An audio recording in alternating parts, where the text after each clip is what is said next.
Oh, cuán dulce es recobrar la conciencia por las lágrimas del arrepentimiento y del amor.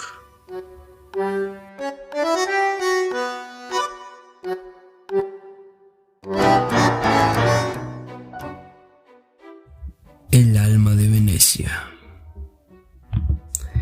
Marcos el Evangelista está asociado de manera indeleble con el orgullo de una ciudad. Ninguna figura histórica tiene un vínculo más claro con Venecia que su santo patrono. La plaza que lleva su nombre está en el corazón de Venecia y su basílica es el centro de su antigua fe. El símbolo de Marcos, el león alado con una pata sobre el Evangelio abierto, es tan omnipresente en Venecia como sus gándolas. A partir del siglo IX, ¡viva San Marcos!, fue el grito de guerra los venecianos, y las leyendas del santo se entrelazan con la historia más antigua de la República Veneciana. La tradición dice, sin embargo, que Marcos murió martirizado en Alejandría, en Egipto. ¿Cómo adquirió pues tal importancia en la ciudad-estado occidental? A Venecia no le bastaba el santo patrono de tercera categoría que tenía, San Teodoro. Necesitaban un titán entre los santos. En el delicado equilibrio político de Italia del siglo IX, una joven potencia destinada a la grandeza no solo debía tener legitimidad militar, sino también divina. A Venecia no le bastaba el santo patrono de tercera categoría que tenía, San Teodoro. Necesitaban un titán entre los santos. Así nació una maniobra maestra de la política secreta, sin rival en la historia medieval. En el año 828, presumiblemente por orden del Dux, dos mercaderes venecianos de nombre Bono da Malocco y Rústico da Torello robaron los restos de San Marcos de su tumba en Alejandría. De vuelta al barco, los ladrones guardaron los restos del santo en una cesta que cubrieron con trozos de carne de cerdo, prohibida en el Islam. Cuando los inspeccionaron del puerto y vieron el contenido de la cesta, exclamaron «¡Khanzir, Khanzir!», cerdo en árabe, y ordenaron a los mercaderes que siguieran su camino. Cuenta la leyenda que el viaje de regreso se levantó una gran tempestad cerca de la costa de Grecia, pero San Marcos, cuyos restos estaban amarrados al palo mayor, aquietó la tormenta y salvó la nave. Aunque embellecido por la leyenda, el osado robo de las reliquias del Evangelio dio a la joven república un estatus espiritual comparable con la cristianidad del mundo latino a la que tenía Roma con San Pedro. Ese extraordinario golpe del efecto puso en marcha una serie de victorias que hicieron de Venecia una superpotencia. Desde los primeros días de la República, San Marcos fue la bandera de Venecia, me dijo Gerardo Ortali, medievalista de la Universidad de Venecia y uno de los principales expertos de la figura de San Marcos. No creo que haya otros ejemplos de santos tan importantes desde el punto de vista político. Allí donde Venecia dejó su huella, entramos el león de San Marcos, en Grecia, Creta, Chipre y Alejandría. En la vieja moneda de oro de Venecia, el ducato aparece San Marcos, entregado al dux de la bandera de Venecia.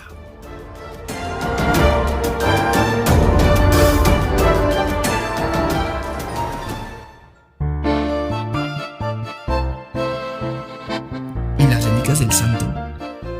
¿Son realmente suyos los restos que se conservan en el sarcófago de la Basílica de San Marcos de Venecia?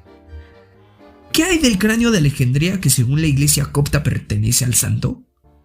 ¿Y de la reliquia, posiblemente el fragmento del hueso supuestamente de San Marcos entregada por el Vaticano a Egipto en 1968 como disculpa por el robo del siglo IX? ¿Son auténticas algunas de esas reliquias, incluidas diminuto trozo de hueso de la iglesia de Querela atribuido a San Tomás?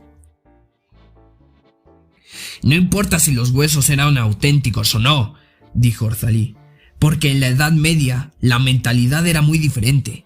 Podía haber 50 dedos de un santo, y eso no era problema. Pero para los científicos, para los no creyentes, y para muchos creyentes, y quizás para el escéptico Santo Tomás, 50 dedos de un mismo santo son un problema. Incluso la Iglesia Católica acude a los expertos para analizar, datar y conservar las reliquias que tienen en su poder. Residente de Genova, Eiso Fulliecheri, patólogo y católogo, devoto, ha resultado y estudiado, presentado los restos de muchos santos, entre ellos los de Juan de la Cruz y Clara de Asís. Cuando hallamos una reliquia que no es auténtica, lo reconocemos, me dijo Fulliecheri. La iglesia no quiere que se veneren reliquias falsas, Pero ¿qué pasa con las reliquias de San Marcos que aún no han sido analizadas? Estudiosos científicos y miembros del clero católico han pedido sin éxito que se sometieran a análisis científicos los restos del sarcófago de San Marcos.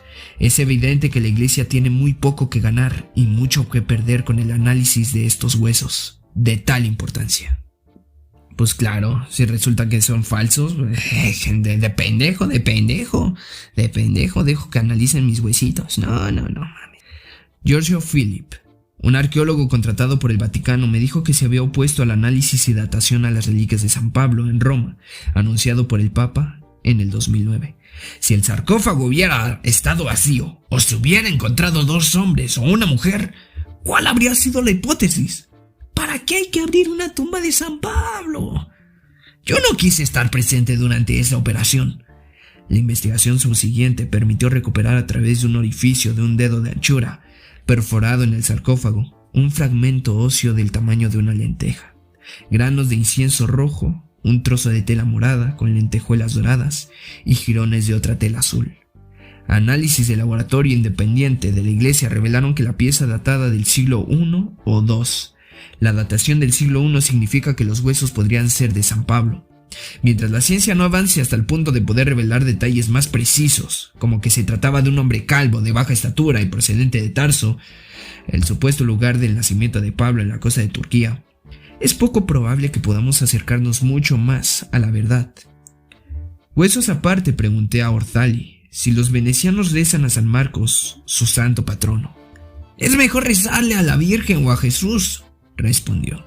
San Marcos es más complicado. Fuera de la basílica es difícil encontrar un lugar donde ponerle una vela.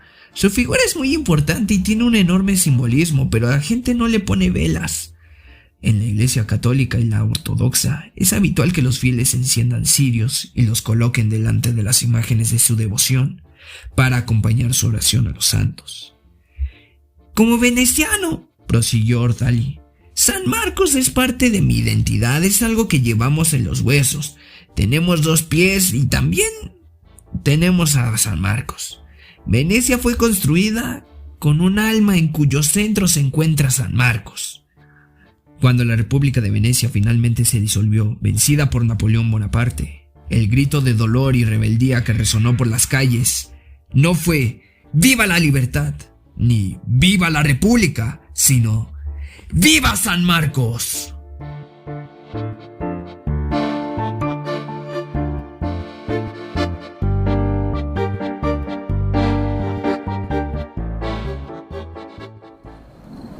Le pèlerinage de la Sainte-Baume fut pendant de nombreux siècles l'un des plus renommés de tout le monde occidental. La mística apasionada. Al este de Aix-en-Provence, en la pared de un vasto macizo boscoso que domina una altiplanicie, se encuentra la gruta de San Baume. Ahí, según una tradición católica, pasó los últimos 30 años de su vida María Magdalena. Desde el aparecimiento, un empinado camino por el bosque conduce hasta la gruta y el pequeño monasterio adyacente. El día que visité la cueva, una mañana despejada de junio, el interior estaba mucho más fresco que el exterior. Un altar de piedra resplandecía a la luz de las velas en el centro de la gruta, y en las esquinas irregulares habían estatuas de María Magdalena, 2 reliquias de la santa, un mechón de pelo y el supuesto extremo de una tibia. Estaban expuestas en el relicario dorado. Hay una especie de fuerza en todas partes en este bosque, no solo en la cueva. Cuando posteriormente hablé con Cándida Moss, profesora de Nuevo Testamento, Orígenes del Cristianismo de la Universidad de Notre Dame, en Indiana, y particularmente interesada en los protomártires, le pregunté si han hecho estudios psicológicos sobre las reliquias para saber cuál es la razón de que los supuestos huesos de santos sean para los creyentes símbolos tan poderosos. Se han estudiado como parte del proceso de duelo por la muerte de alguien, dijo. Cuando murió mi madre, nos preguntaron si queríamos conservar un mechón de pelo, y todos aceptamos. Por eso creo que cualquiera que alguna vez haya llorado a alguien comprenderá el porqué de ese interés por los objetos asociados con el ser querido, y todavía más en las pequeñas comunidades cristianas. Me senté durante la misa en uno de los últimos bancos de la gruta de San Baume, junto a un puñado de peregrinos y nutrido grupo de escolares franceses que se cruzaban de brazos para resistir el frío. Después los sacerdotes Thomas Michelet y Francois Legaret dirigieron la oración a vísperas. Cerca de mí estaba Ángela Rinaldi, una antigua peregrina y residente de la zona desde el 2001. Llegó al lugar por primera vez en compañía del que entonces era su pareja, un moderno chamán atraído por la reputación que la Sandbaume tenía entre los practicantes del culto New Age. Según la tradición local, la cueva fue antaño un santuario donde se practicaban ritos paganos a la fertilidad y todavía es un centro de peregrinaje para las personas interesadas en la espiritualidad femenina. Al final, Rinaldi abandonó sus creencias en la New Age y regresó a la fe católica de su infancia, y la peregrina se quedó para ayudar en la pequeña libertina del monasterio. Le pregunté si su percepción de María Magdalena había cambiado durante la estancia en Sandbaume. Al principio me comparaba mucho con ella, dijo. Antes mi vida era una búsqueda constante de algo diferente, de otra cosa. Búsqueda de un amor más grande, no solo del amor de otra persona, sino de un amor que únicamente puede proceder, creo, de una dimensión espiritual. Y prosiguió. Hay una especie de fuerza en todas partes en este bosque, no solo en la cueva. No tiene nada que ver con la recepción que los evangelios hacen de María Magdalena. Es como una energía que te levanta. Hizo una pausa. No sé cómo explicarlo, dijo riendo. El silencio de la cueva está llena de vida. María Magdalena es la mujer más importante del Nuevo Testamento y sin embargo, los cristianos hablan muy poco de ella. La gruta está al cuidado de la Orden de los Dominicos desde el año 1295. Ese día yo había comido con Michelet y Legaret en el antiguo refectorio del monasterio, de una sencillez bellísima. A través de sus ventanas de vidrio emplomados, desde la altitud a la que el monasterio sobre la pared rocosa del macizo, podía verse intermitentemente kilómetros de bosque y llanura, cuando las pausas de la niebla lo permitían. Después de la Virgen María, dijo el padre Michelet, María Magdalena es la mujer más importante del Nuevo Testamento, y sin embargo los cristianos hablamos muy poco de ella. Es una pena porque muchos se pueden sentir identificados con esta mujer, que fue una pecadora pero fue elegida por Cristo como primera testigo de su resurrección. No eligió un apóstol ni a la Virgen, sino a María Magdalena. ¿Por qué? Quizá porque fue la primera en pedir perdón. Todavía no había llegado la hora de Pedro, dijo refiriéndose al ascenso de Pedro como obrador de milagros y fundador de la Iglesia Católica. Era la hora de María Magdalena. La importancia de ese momento en el Nuevo Testamento, cuando María Magdalena fue testigo de Cristo resucitado, ha sido debatida durante siglos. En el Evangelio según San Juan, Juan 21:18, se cuenta que 3 días después de la muerte de Cristo, María Magdalena entró en el sepulcro, cuando todavía estaba oscuro, y vio que la piedra que lo cubría había sido quitada del sepulcro. Entonces corrió a buscar a los discípulos que fueron con ella y vieron que la tumba estaba vacía. Los discípulos entonces volvieron a casa. Estaba María Magdalena junto al sepulcro, afuera llorando. Se quedó como se había quedado a la pie de la cruz. Cuando volvió a la mirada al interior de la tumba, vio 2 ángeles en un lugar donde antes yacía el cuerpo de Cristo. «Mujer, ¿por qué lloras?», le preguntaron. Ella les respondió: «Porque se han llevado a mi Señor, y no sé dónde lo han puesto». Entonces, cuenta el Evangelio, se le apareció Cristo resucitado. Su tenacidad debió de serle de gran ayuda si es verdad que pasó 30 años en esa cueva fría y húmeda de la Provencia. «Este se conoce como un lugar de penitencia», dijo Legaret. «En invierno es austero, poca gente sube hasta la cueva. El camino se hiela durante semanas. Los monjes de la Provencia dicen que en la Sandbaume o te vuelves loco o te vuelves santo». Con Christian Bacquie, el cuidador del bosque de macizo de Sandbaume, visité una cueva más pequeña que contenía restos de neandertales de 150.000 años de antigüedad. Desde fuera, esta cueva y otras cercanas tienen una forma que recuerda el órgano reproductor femenino, lo que ha hecho pensar que en épocas prehistóricas eran centros de culto a la fertilidad. Protegido por el Estado y apreciado por su rica biodiversidad, este bosque singular ha sido considerado desde hace mucho tiempo como un lugar sagrado. Una vez uno de los sacerdotes de la gruta me dijo que él era el mayordomo de María Magdalena y yo su jardinero, me contó Bacquie con una sonrisa. Las creencias populares siguen vinculadas al bosque y a las cuevas de la fecundidad, y las mujeres acuden desde hace milenios a rezar para tener hijos. Incluso hoy, algunas mujeres se frotan el vientre contra las estatuas de María Magdalena mientras rezan. Estas prácticas no son del agrado de la iglesia, según me contó el Legaret, pero es difícil erradicarlas. Sobre las paredes de la gruta hay notas y placas que expresan agradecimiento en muchos idiomas. Gracias, Santa María Magdalena, por sanar a mi hija. Leo una de ellas escritas en francés y fechada en octubre de 1860. Otra dice simplemente Merci pour Marion. Los dominicos regentan un albergue en la llanura del Pie del Macizo, la Hoteliere de la Saint-Baume, que acoge a peregrinos, estudiantes, investigadores y otros viajeros. Ahí hablé con María Olive Goodlove, novicio dominico y exmarino que sirvió 4 años como sacerdote en diversos submarinos franceses antes de ser transferido a este lugar de la Provencia hace 2 años. Para mí, María Magdalena es la santa del amor, afirmó. Fue una mujer muy valiente. Estuvo entre los pocos que se quedaron durante la crucifixión. Casi todos los demás huyeron para salvarse, pero María Magdalena se quedó al pie de la cruz, dispuesta a morir por Cristo. En este sentido es el modelo de la vida religiosa. Hacia el final de mi estancia en la Saint-Baume, volví a la gruta y subí la corta escalera que conduce al lecho de piedra donde la leyenda dice que durmió María Magdalena.